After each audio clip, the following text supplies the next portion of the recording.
ये खाकी खाक कर देगी, क्राइम करने वालों को राख कर देगी।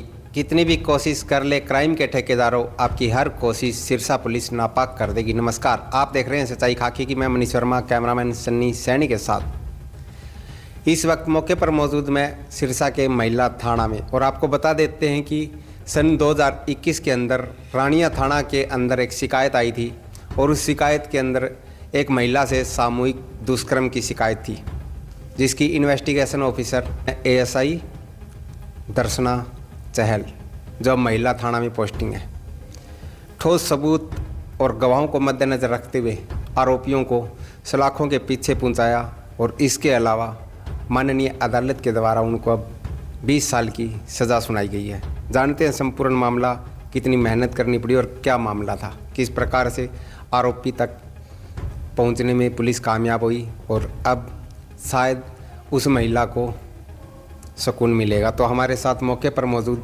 सब इंस्पेक्टर दर्शना चहल जी। मैम जी सर, नमस्कार। नमस्कार सर। रानिया थाने में जो मामला हुआ था, कल माननीय अदालत ने सज़ा सुनाई है जी, आप उसमें इन्वेस्टिगेशन ऑफिसर थे। जी सर, बताओ। उसमें सर 2021 में मैं रानिया हेल्प डेस्क पे इंचार्ज थी, और उस समय एक लेडीज आई थी मेरे पास। उसने बताया कि मैं मतलब घर में दोपहर का टाइम था, करीब 1:30 बजे से, और भैंसों को चारा डाल रही थी, और चारा डालते समय पीछे से लगा कि ईंट मारी किसी ने उसको। ईंट लगते ही वो नीचे गिर गई, और नीचे गिरते ही 2 बंदे आए पीछे से, और उन्होंने उसका यौन शोषण किया। फिर हमारे पास आई वो, ये घटना तो 28/5 की थी। फिर हमारे पास 30 को आई। मैंने कहा भी 3 दिन बाद 2 दिन बाद क्यों आए हो आप? उसने कहा कि नवविवाहित थी हो भी, मेरी सास ने, और ये कहा भी गाँव के लोग क्या कहेंगे, ये कहे डर के मारे उन्होंने ये कर दिया, लोक लाज के मारे वो बंद रही थी। तो फिर उन्होंने हमारे को सारी बातें बताई, और हमें तुरंत कार्रवाई करके ने, जैसे 30/5 की घटना थी, 4/6 को मैंने आरोपी को गिरफ्तार कर लिया, और बुरी मशक्कत के साथ दोनों बंदों को, एक नाबालिग था और एक बालिग था, दोनों को अंदर दे दिया। उसमें नाबालिग था उसको तो बरी कर दिया गया है, और जो बालिग था उसको कल 20 साल की सज़ा सुनाई गई है फास्ट ट्रैक कोर्ट ने। क्या कुछ ठोस सबूत जुटाने पड़ेगी आपको इस मामले में? बिल्कुल जी, बंदे को एकदम उठाया गया वहाँ से, हर तरह के जैसे हमने शख्स बरामद किए गए, शख्स के आधार पर ही कल उसको 20 साल की सज़ा हुई। मेडिकल रिपोर्ट भी लगाई? हाँ जी, मेडिकल रिपोर्ट भी करवाई गई, हर चीज़ करवाई गई उसकी। जैसे घटनास्थल पर गए, और क्या नाम है, जो घटनास्थल पे जितने गवाह थे, जैसे उसकी एक भांजी थी, उसके बयान लिखे, जो आस पड़ोस के लोग थे, इधर उधर थे, कम से कम 9-10 गवाह थे, सबके गवाहों के बयान लिखे। उन गवाहों की ठोस गवाही के कारण ही उसको 20 साल की सज़ा हुई। ऐसे दुष्कर्म करने वाले आरोपियों को हम उन्हें आरोपी कह सकते हैं, उनको आपकी तरफ से क्या वार्निंग है? हमें तो यही वार्निंग है जी, देखो अगर कोई भी नाबालिग बच्ची है या कोई भी औरत है, किसी के साथ जुर्म होता है, वो सहे ना, और अपने परिवार को बताए, तो परिवार भी उसका सहयोग दे, और परिवार भी उसे ये कहे, अगर उसको उस दिन दबा लिया तो आगे से फिर होएगा उसके साथ। तो हमारी तो यही वार्निंग है अपराध करने वालों की, या तो अपराध करना छोड़ दे या हमारा सिरसा छोड़ दे। हम ऐसे अपराधियों को बख्शे नहीं, और ये हमारे SP साहब की तरफ से मतलब ठोस हिदायत है, और हमारा भी यही है कि हम सख्त से सख्त कार्रवाई करें और जल्दी से जल्दी मुलजिम को पकड़ के अंदर दें।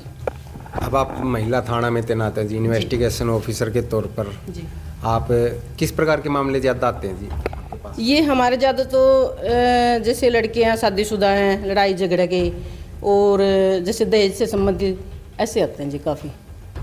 कितने लोगों का घर बसा है जी, कितनों की FIR हुई है अंदाजा लगभग?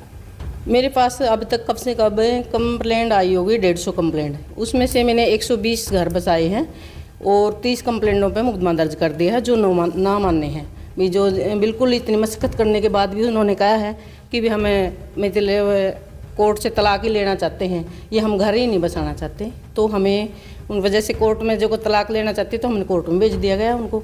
अगर ये कहती है भी हमें मुकदमा दर्ज करवाना है, तो हमें मुकदमा दर्ज किया। तो ये तलाक और दहेज के, इसमें नशा कितना प्रभाव रखता है, क्या वो? काफ़ी रखता है जी नशा का, तो खैर अब तो सिरसा में बहुत कम हो रहा है नशा, अब पहले जितना नहीं है, लेकिन फिर भी काफ़ी लेडीज आती हैं, तो हमें समझाया भी है और नशा छोड़ा भी है काफ़ी लोगों ने, और उसकी वजह से घर भी बसे यहाँ हमारे समझाने की वजह से। कोई ऐसा मामला जिसे आप भूल भी नहीं पाओगे कि आपने घर बसाया होगा और आपकी आंखों में भी आंसू आए होंगे? जी जी, देखो ऐसे 3-4 थी ऐसी बातें। एक तो यहीं हमारे सिरसा से थी लड़की, उधर कैथल साइड में शादीशुदा थी, उन्होंने पहले तो मैंने खूब कोशिश की भी इनका घर बसा रहे, और जब लड़की ने कहा कि नहीं मैंने तो इसे तलाक ही लेना है और मैंने एफआईआर लॉन्च करवानी है, मैंने उसकी एफआईआर दर्ज कर दी। एफआईआर दर्ज करने के बाद उसने कहा कि भाई आपने दहेज का सारा सामान भी लेना है। मैंने तो दहेज का सारा सामान वहाँ कैथल से यहाँ पे मंगवा दिया था। और जब लड़की लेने के लिए आई तो मैंने एक बार फिर कहा, उसके बच्ची थी, 3 लड़की थी उसकी, भी बच्चियों को कहाँ लेके जाओगी आप, इस सामान के सहारे तो आपकी सारी ज़िंदगी नहीं हो गई।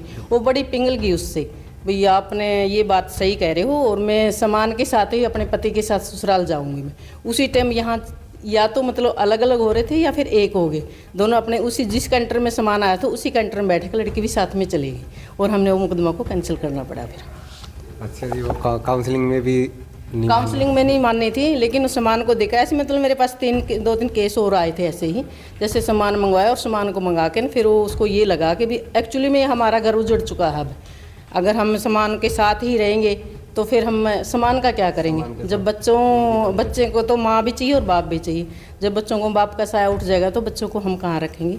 इसलिए फिर वो कैंटर में बैठ कर ना अपने पति के साथ ही चली गई। तो बड़ा सुकून मिला उस दिन मुझे कि ये घर बसा है और मतलब बड़ा अच्छा लगा। छोटे छोटे मन मुटाव लड़ाई झगड़ों के कारण घर उजड़ जाते हैं, तो हमारे दर्शकों से जो महिलाएं हैं या पुरुष हैं उनको आपकी तरफ से क्या संदेश है?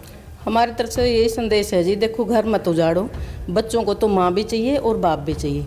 अगर माँ नहीं रहेगी तो बाप भी अकेला नहीं पाल सकता बच्चों को, और बाप नहीं रहेगा तो माँ भी नहीं पाल सकती। तो दोनों 4 पहियों से गाड़ी चलेगी, ऐसे नहीं चलेगी।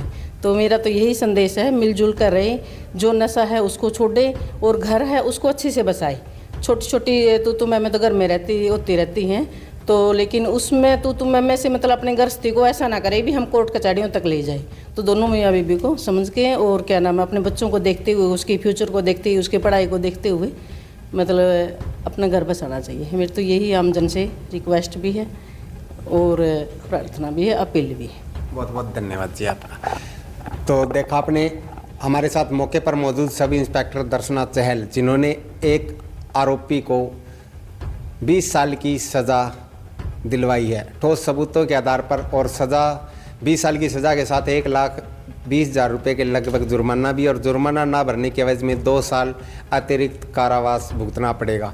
ठोस सबूत व गवाहों को लास्ट तक पहुंचाकर उस बलात्कारी आरोपी को अब 20 साल की सज़ा हुई है। और आमजन से अपील करते हुए कहा है कि छोटे मोटे लड़ाई झगड़ों में पड़कर कोर्ट कचहरी तक ना लेके जाएं, घर का मैटर घर में ही हो ताकि परिवार सुख शांति से बसा रहे। और दूसरी बात, जिस प्रकार से सब इंस्पेक्टर दर्शना जी ने बताया कि आंखों देखी घटना, जब वो उसका सामान ही एफआईआर दर्ज होने के बाद थाने में आ गया था, अलग अलग परिवार हो चुके थे 2 टुकड़े, फिर भी उन जिस गाड़ी में उनका सामान आया था उसी गाड़ी से उनका घर बसाया और उसी गाड़ी में सामान वापस उनके घर तक पहुंचा। तो ये भी एक दर्दनाक स्टोरी है जिस प्रकार से ये घर बसा रहे हैं। तो आप देख रहे हैं सच्चाई खाकी की। सच्चाई खाकी की समर्पित है देश के उन जाबाज, ईमानदार, कर्तव्यनिष्ठ पुलिस कर्मचारियों को जिन्होंने देश की सेवा में अपना सब कुछ न्यौछावर कर दिया। यह देश ऐसे वीरों का सदा ऋणी रहेगा। अच्छे और बुरे लोग हर जगह पर होते हैं, लेकिन पुलिसकर्मियों की छवि हमेशा ही गलत दर्शाई जाती है। यहाँ पर हम प्रयास कर रहे हैं सत्य आप तक पहुँचे और पुलिस का वो देशभक्त चेहरा भी सभी को दिखाई दे जो आमतौर पर हर किसी को दिखाई नहीं देता। इसी के साथ मैं मनीष वर्मा, कैमरामैन सन्नी, सच्चाई खाकी की।